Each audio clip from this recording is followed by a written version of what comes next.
super excited to connect with you today and to chat with you about how to get your first coaching clients, because this weekend I put out a survey to everyone on our email list and to really understand who they are, what they want, what they need, and what they think their biggest challenges are. And so we got quite a lot of responses. And one of the biggest challenges that people are facing, hi Vicky, one of the biggest challenges that people are facing is getting their coaching clients. In their coaching business, they want to get coaching clients. And in quite a lot of the cases, hi Julie, it is that they are finding it a challenge getting their first coaching clients, or they may have been coaching for a while, maybe taking some time out, and then it's become a challenge getting back into the game. Hi Jennifer. So I'm live with you on Instagram and on Facebook, and for those of you listening to the podcast, when I'm shouting out hellos to hello Caroline, you're probably going to be thinking about what I'm on about, but there's going to be some really good golden nuggets within this, so make sure you've got a pen and a piece of paper, because I'm going to be diving into some stuff that's really supported me and that can really support you as well. So the reason why we're talking about this then, about getting coaching clients, is because so many people this weekend have said that their biggest challenge in their coaching business is getting coaching clients. Like I said, whether that's their first coaching clients or whether that's just getting a consistent flow of clients coming in. And that's been the thing that they need the most help with. So people have said to me that they're either finding it really hard to get their first paying clients, or they're feeling disheartened and it feels like really tedious generating leads and making stuff happen. So as always, I'm Rebecca Lockwood, your neuro-linguistic programming trainer, hypnosis trainer and breakthrough coach trainer. And we also actually train in positive psychology, law of attraction, energy, timeline therapy, and a couple of other modalities. But really what we do is we support, and what I do is I support and train coaches to add other modalities into their coaching to support them to get really great results for themselves and for their coaching clients. So let's have a look then about what people have said to me. So a lot of people have mentioned that they're getting disheartened and they're feeling like it's really tedious getting coaching clients and making their business successful. And some people have said like part of them has this fear of success, and part of them has this fear of getting clients when they don't quite feel ready. But the other part of them really wants to get clients because obviously they want to generate an income, they want to generate some income from their business, from their coaching business. And a lot of people actually, funnily enough, have mentioned about downloading free resources, and like online they may have seen people advertising stuff, they've downloaded free resources, and then what they've found is that these resources are all conflicting and actually they're not really sure what action to take either, because so many different people are saying so many different things, right? So if this sounds like you, just pop me a yes in the comments or let me know, because it's really helpful for me to understand what you're going through and not just assume, so that I can make sure that you're getting the support that you need from these sessions. So I just want to talk to you about how I started my coaching business and where I got my first paying clients from. Now, when I first started, and this is a question I get a lot, people say, okay, well, how did you get your first coaching clients? Do you leave your job straight away? How did it happen? So in this business, I have had a previous business before this, but in this business, I'd actually had a bit of a break in between my last business and this business. I got a job, right? So my background's in sales, and I'd always worked in sales. And whilst when I closed my last business, I went back to a sales job, and it was quite funny how it works, because in my last business, like I had so many growth plans for it, and we were on the biggest growth accelerator in the world. We were winning business awards. I won multiple business awards. We were getting great press coverage, and we were in a lot of media, and things on the outside looked like they were going really amazing, but on the inside I just knew that there was something that just wasn't right. And I closed that business down. It was a really difficult decision to make, and it was like an internal struggle, an internal battle I had with myself for a good 6 months, where I said to myself, oh, but if you close the business, you'll be a failure. And then another part of me was like, yeah, but I don't want the business. It's rubbish. And I just wasn't enjoying it. So eventually I did close the business and I went back to my sales job. And when I was asked to go back to my sales job, because it was my friend who I used to work with, he rang me one day and he was like, oh, what are you doing at the moment? I've got this job for you, and literally you don't need to do anything. Like, you don't need to manage, because I'd managed in the job before. He was like, you don't need to manage anybody. Just come back and work for us as a business development advisor. You don't need to be a manager. Just come back, work for us. We'll pay you 30 grand a year. We'll give you your phone, your car salary, bonuses on top, everything. You don't need to manage. Just come back and just do it. So I was like, no, I don't want to do that. I know that I'm going to set up another business. I just don't know what that business is going to be yet. So I got home and told Neil, my husband, about it. And as soon as I told him, he was like, yeah, no, I think you should take the job. So I rang my friend back and I was like, okay, I'll take the job. Within 30 days, I was back managing a team again. And I was like, well, it's good. It was good because I was good at my job and I knew what I was doing. But I was also expected to manage myself and my team. And I wasn't given any proper training. Like, I wasn't given any real training to support my team in sales. I knew that I was good. I knew how to support them, but I just wanted something extra. Like, I knew that there was more that I could do to support them and myself. And so I started looking for sales training. That's what I was looking for. So I was looking for sales training, and as I was doing that, I stumbled across NLP, Neuro-Linguistic Programming. And it's funny now, because as I look back, I can join all of the dots. But at that time, I would never have imagined I'd be sat here in front of you telling you that I'm an NLP trainer and I train NLP, hypnosis, breakthrough coaching, life coaching, law of attraction, energy, timeline therapy. I would never have imagined that. So I found NLP, and when I learned NLP, I was so blown away by the power and how important it is to understand your own mind and how you think and why you think and how you behave and why you behave that way.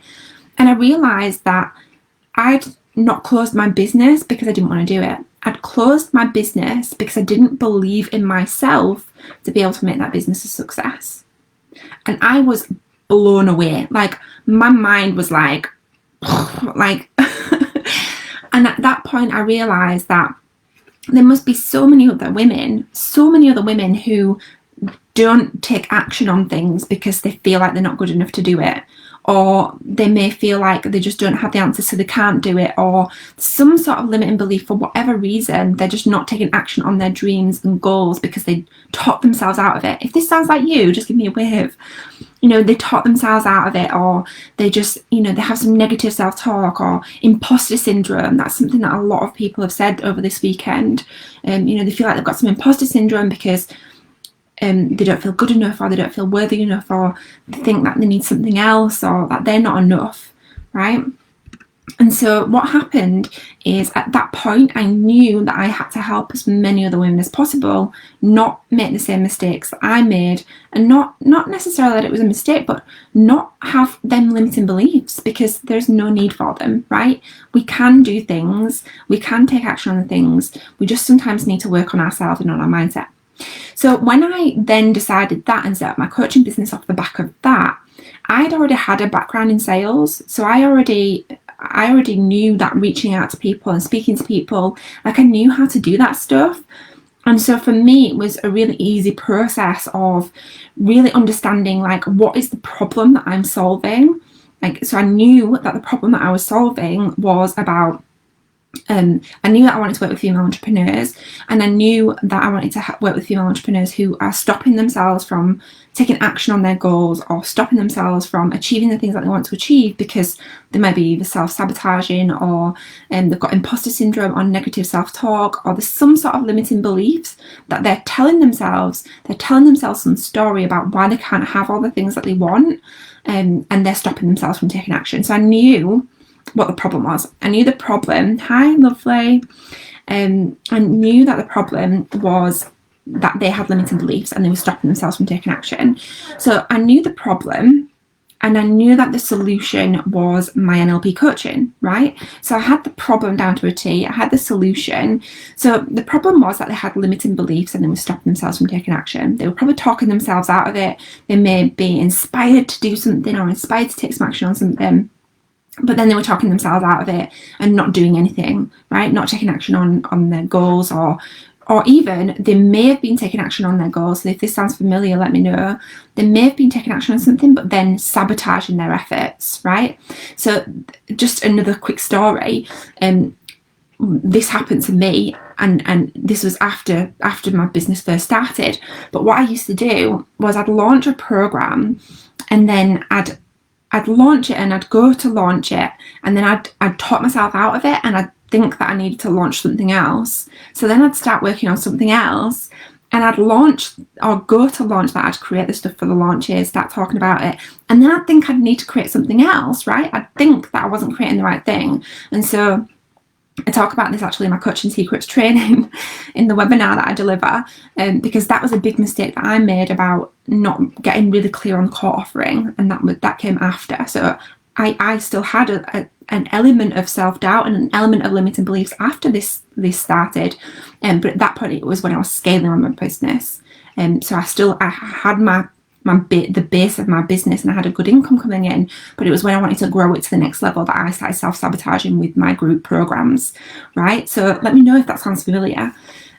So coming back, rewinding a little bit, I knew what the problem was. I knew that the problem was that people the female entrepreneurs weren't taking action because of self-sabotage, self-limiting beliefs, and I knew the problem because I experienced it, right? I experienced it, and I'd worked with people through my NLP training at the time who also experienced that as well. And I knew that the solution to the problem was me taking them through NLP coaching one-to-one at the time, and taking them through the NLP techniques that I'd learned within my NLP training at that time.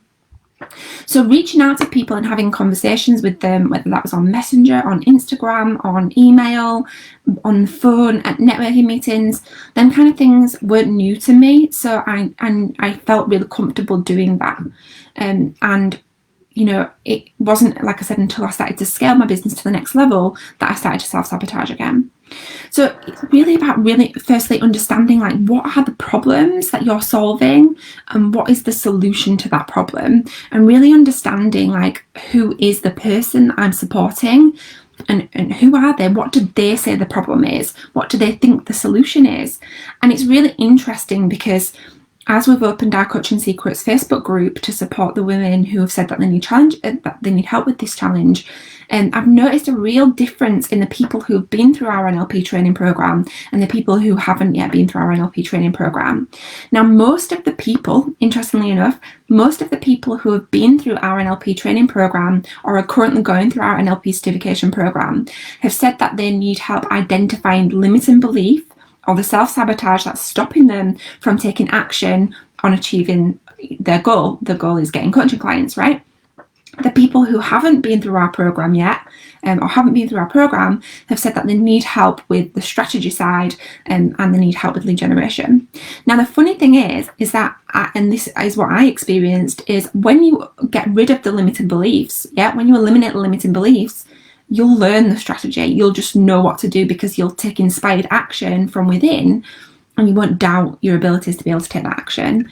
So it was really, really interesting seeing that difference in our students and who aren't our students. So the next thing that I did then, so when I knew how to understand the problem, what my solution was to the problem, once I understood that and I understand who it was that I was working with, I also, in fact, before that, I got tons and tons of practice clients. So when I was training in NLP, and when our students with us train in our NLP practitioner certification program, we push you to get practice clients. So I had got loads of practice clients, and I was confident in my capabilities to get results because I did a lot of practice first. I did a lot of free sessions with people as I was training, and I knew that it got results. So what I did was I think it was over 50. I got practice clients, I got testimonials from them. I got practice clients, I got them results, and then I got testimonials from them, and I used their testimonials to talk to people and potential customers about the kinds of results that my clients were experiencing. So what happened was, when I was doing my NLP training, there was one specific time which always sticks out to me, because it's quite a funny one. So what happened was I put out a post on Facebook whilst I was doing my NLP training, and I just said, I'm looking for people who need help with, and I listed all of the things that I'd learned through my NLP training. So I listed like help with addictions, with food addictions, with any behaviours like hair picking is a common one, or checking your phone too often.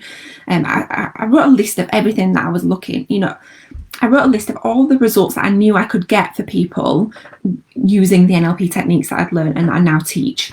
And I got about 50 responses. And one woman contacted me and she said, can you help me with an addiction to chocolate chip cookies? And I was like, yeah, I can do, yeah. So I went to go and see her, and I did it in person with her at the time because she only lived up the road from me. And I went to go and see her, and we did this technique which I teach in our NLP practitioner certification program called Likes to Dislikes.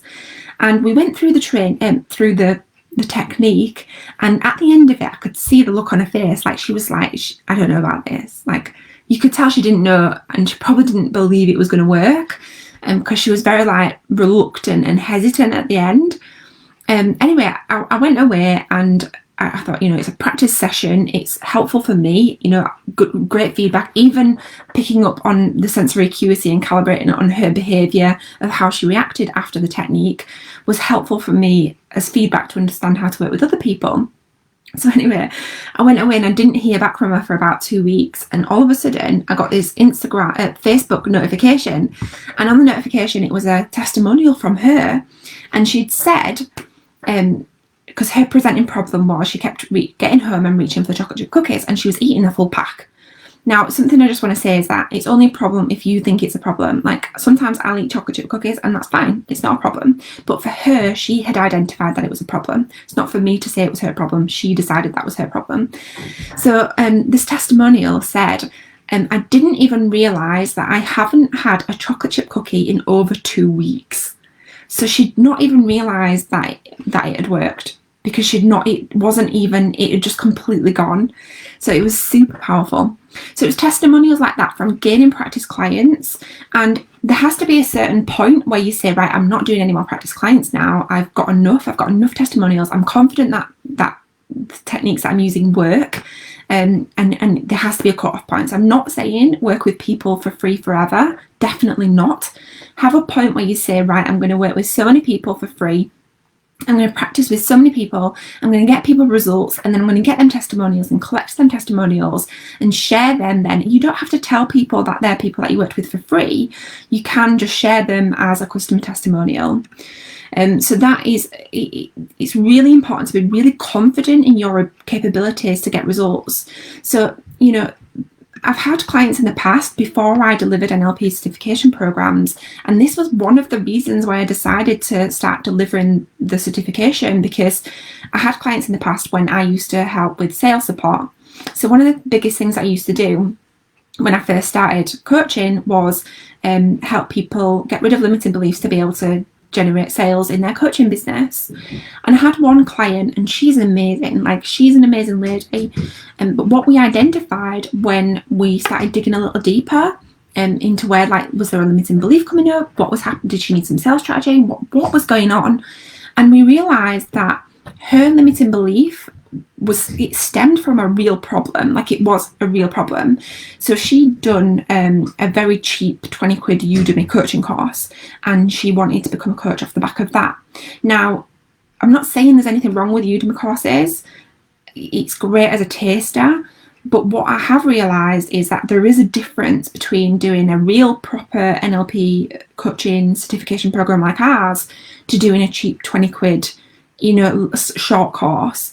And there is a difference, because it'll help, it helps you really learn the inner deep stuff to work with at the subconscious level through going through a proper certification program like ours. Whereas if you're working from something that, it's not really taking you deep enough, then it's quite possible that there could be some kind of challenge around your competence and your confidence. Now, that's not in every case, but it is definitely something to consider and something to think about. often what I also see is that people who have worked in HR for years and years and years, and this is really common, especially within our program. So we have quite a lot of people come onto our program who work in HR or who have worked in HR or may have been teachers in the past, or still teachers now. So we've got a lot of teachers and a lot of HR people on our courses, and they have been coaching, right? So they have been coaching for a long time, whether they realize it or not, especially when they work in HR. But it's kind of the other way around. Like, they feel as though they need a coaching certification to be able to charge for coaching. And one of the things to do there is to really identify, like, what is the limiting belief here, if this is your case, and how can I transfer my skills that I already have into coaching. And if you identify that, yeah, you do need to do a program, which quite a lot of people do, especially with ours, because ours is NLP and teaches you other modalities to add into coaching, but really just to think about, like, what is the limiting belief that's coming up, and is it around confidence or competence, or is it that I just need to, get more confident in my capabilities and do some practice sessions? So what I did then was I used all of the NLP techniques that I'd learned on myself, right? So I identified, like, what are my limiting beliefs that are coming up? And this is what I did later on when I told you I was self-sabotaging when I was going to scale my business. And so I just used some NLP techniques once I'd identified it to get rid of it, to then be able to scale my business. And we've now done multiple six figures in sales this year, which is incredible, and I'm so blessed. But I was only able to do that by identifying the limiting beliefs in my own life, in my own coaching business and my own training business, to then be able to take that to the next level. So when I first started out, I identified that I needed to get visible, right? And this is something that I hear a lot of people say as well, especially over this weekend. People have said, I feel like I need to be visible, and I feel like I've got some limiting beliefs and a fear around being visible. Now, I get this because I experience this as well. And even before I go live, every time before I go live, I get a bit nervous, right? But it's not fear anymore. When I first started, it was a real fear. I had a fear, and I had all this stuff going on in my head. I was like, oh, but what if people from school see what I'm talking about and think, who is she to talk about that stuff? Or what if my hair's frizzy? I mean, look, my hair is actually frizzy right now, and I'm still live chatting with you. You probably can't see it as bad on Instagram. And those of you on Instagram are probably thinking, well, I can, so it's even worse on Facebook. But the point is that when you identify what limiting beliefs you've got coming up and eliminate them by using the techniques and the tools that you already know, you'll be able to do stuff easily or easier, and you'll be able to take that inspired action that you feel compelled to take without holding yourself back or without the negative self-talk. So now I might say to myself, yeah, I've got frizzy hair, but do I care? No, I'm not really that bothered. If somebody's bothered about my frizzy hair, they won't watch me, and that's fine. I'm definitely not giving hair advice. Definitely not, but that's not the point, right? So when I first started, then I had this negative self-talk saying, what if people from school see me and think, who is she to talk about that? Or what if people think, well, she's got frizzy hair, whatever. Or what if I feel like I need to wear more makeup? Or what if people think, who is she? Or anything. But really what I was saying to myself is, I'm not good enough to do that. I'm not good enough to do that. I'm not worthy to do that. And so when I realized I had these limiting beliefs going on, I used a mixture of things, and I teach all of this within our certification program. But I'll give you some quick stuff now so that you can implement it straight away. Now, the first thing I did was I identified what the limiting belief was. So I listened to the negative self-talk that was going on. So I realized that I was really saying, I'm not good enough, right? And so what I did is I used the NLP limiting belief change technique, and I know quite a lot of you on here are my students. So do go and do that. Use the limiting belief change technique. And if you're not, feel free to reach out and have a chat with me about our NLP practitioner certification programs. But one of the other things I also did was I wrote a list, right? I wrote a list. I was like, right, well, I want to go live and get visible. And so I wrote a list of every single reason that I was telling myself as to why I couldn't do it. Every single excuse I was telling myself, every single piece of negative self-talk or whatever it was. And what I did then is I went through the list one by one, and I released the energy around it. And we teach a lot of energy in our practitioner programs. So I went through and I said to each one, and this sounds a bit wacky, a bit crazy, but it works, so it doesn't really matter. So I said, I see you, I love you, I forgive you, I release you. And just honestly, just going through the list and saying that for each thing, just instantly releases, like it fizzles it out. And you just do that, and every single day that you want to take action on that thing that you're feeling scared to do, whether it's reaching out to clients one-to-one, going live on Facebook with a call to action, having a conversation with someone in Facebook Messenger, having a conversation with someone on Instagram Messenger, sending a sales email out, whatever, just write a list of all the every single reason you're telling yourself that you can't do that, and go through them one by one. I see you, I forgive you, I love you, I release you. And just release the energy around it. And you'll be surprised as you go through these steps how much you'll feel compelled to take action, and you'll no longer feel that internal conflict on wanting to take action on it. So just to wrap up then, and to give you some really good actionable steps. So the first thing is I spoke about was, I had experience in sales, so this was really easy for me in the beginning. But really, you want to understand, what is your client's problem? Who is your client? What is their problem? What is the solution that they think they need? And what is the solution that you're providing for them? The second thing to think about is get practice clients, right? Get practice clients, get them results, and get testimonials. And do that consistently until you feel confident, but make sure there's a cut-off point to it. And the third thing is really identify what is the limiting belief that you've got coming up that's stopping you from taking action. Identify the limiting belief. If you're one of my students or you are NLP trained, use a limiting belief technique. You've got the 6 steps to unravel limiting belief. You've got the language patterns. You've got so many tools and techniques that you can use within the NLP program that's going to help you with that. So go and use them. If you're not one of my students, feel free to reach out and ask me about our programs, because there's so much in there that'll support you. And all of our students, it's amazing because all of our students work together on these stuff as well. And another thing on the last step with getting practice clients, for my students, because I can see quite a few of you on here, make sure that you get practice clients within our students as well, because you can practice on each other. Right? So brilliant. And so the last thing was identify your limiting beliefs, use the techniques that you already know, and write a list of everything that you're saying to yourself that's stopping you from taking action, and go through them one by one and release the energy around them. I see you, I forgive you, I love you, I release you. Okay, so that's it from me. As always, I'm Rebecca Lockwood, your NLP Neuro-linguistic programming trainer, hypnosis trainer, and breakthrough coach trainer. As I said, I also coach and train in energy, timeline therapy, law of attraction, positive psychology, and a few more modalities. But look, if you need anything or you've got any questions, do reach out. Have an amazing day, and I'll catch you. I'll be live again at the same time next week.